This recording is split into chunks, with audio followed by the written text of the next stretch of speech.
Assalamualaikum warahmatullahi wabarakatuh. Perkenalkan kami dari kelompok 8 yang beranggotakan saya Devat Putra Dharma dengan NIM 1010224002120. Perkenalkan, nama saya Faris Nadil Adi Gunawan dengan NIM 1010224000161.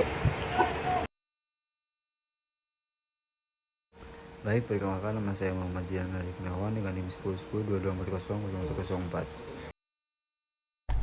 Pada kali ini kami akan mempresentasikan proyek fase 2 yang berjudul Uji Kelayakan Monitoring Sistem Operasi Kontinu selama 24 jam.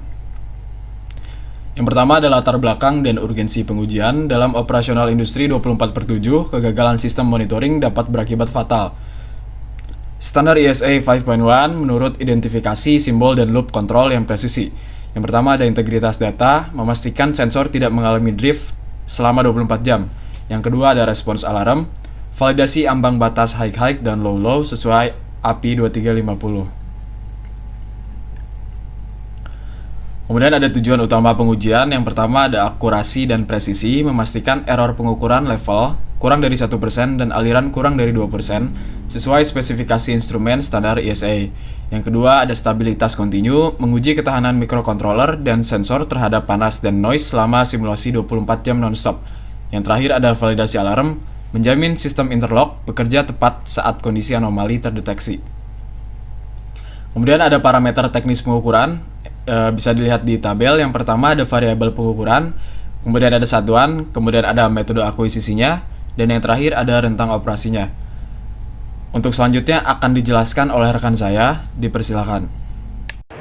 Yang selanjutnya, skenario uji, normal dan stress test. Skenario yang pertama, steady state, pengisian tangki dengan debit konstan 5 liter per meter selama 30 menit, mengamati linearitas kenaikan level terhadap volume masuk. Skenario yang kedua, dynamic anomaly, pemberian gangguan pada aliran penyumbatan pipa secara tiba-tiba untuk menguji respon deteksi low flow pada dashboard. Skenario yang ketiga, 24 jam reliability, running system selama 24 jam dengan input simulasi function generator untuk memantau apakah terjadi memory leak atau data leak. Selanjutnya ada uji kalibrasi flow dan volume. Pengujian dilakukan dengan membandingkan pembacaan sensor terhadap kelas ukur standar manual verification dengan rumus V error sama dengan V sensor dikurang V aktual per V aktual kali 100%. Setiap kenaikan 1 liter di satu waktu tempuh dan frekuensi pulsa yang dihasilkan oleh water flow sensor. Data pengukuran. Selanjutnya ada data pengukuran akurasi level. Di sini di tabel ada itu titik uji, bacaan sensor, selisih error, dan persenan error. Selanjutnya akan dilanjutkan oleh teman saya.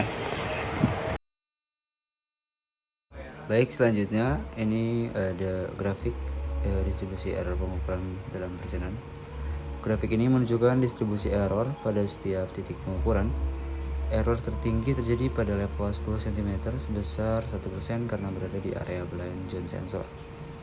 Namun secara keseluruhan, seluruh nilai error masih berada di bawah atas toleransi sisa, sehingga akurasi sensor dapat dikatakan baik.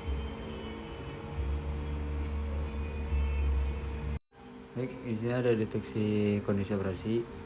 Sistem ini mampu membedakan kondisi normal dan anomali. Pada kondisi normal, level berada di rentang sekitar 3-10 cm. Indikator LED akan hijau dan di bawah 3 cm dia akan berwarna merah. Selanjutnya ini ada stabilitas sinyal frekuensi. Grafik frekuensi selama 24 jam menunjukkan stabilitas pada rata-rata 40 Hz dengan satu anomali spike yang berhasil difilter oleh algoritma moving average pada Arduino. Di sini ada gambarnya dari 0 hingga 24 jam. Lalu terakhir ini ada analisis akhir dan rekomendasi, yaitu ada 2 poin, statistik data dan analisis parameter.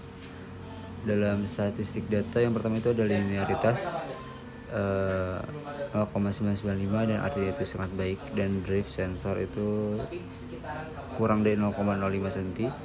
per jam itu kondisi aman, lalu respon time kurang dari 500 millisecond untuk deteksi kritis.